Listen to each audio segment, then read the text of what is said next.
Hi, Kaludi! So, napoproblema ka ba kung paano makalog out sa ibang devices yung account mo?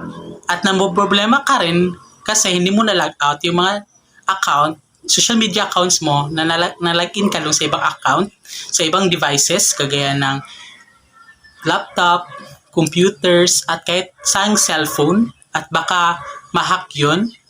So ngayon, ituturo ko sa inyo kung paano mag-log out lahat ng Facebook account, lahat ng social media account mo sa ibang devices kung saan ka nakalagin.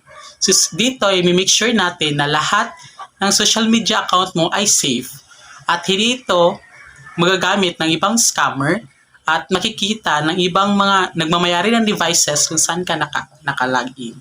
So, let's start. So, napupunta tayo sa Messenger app.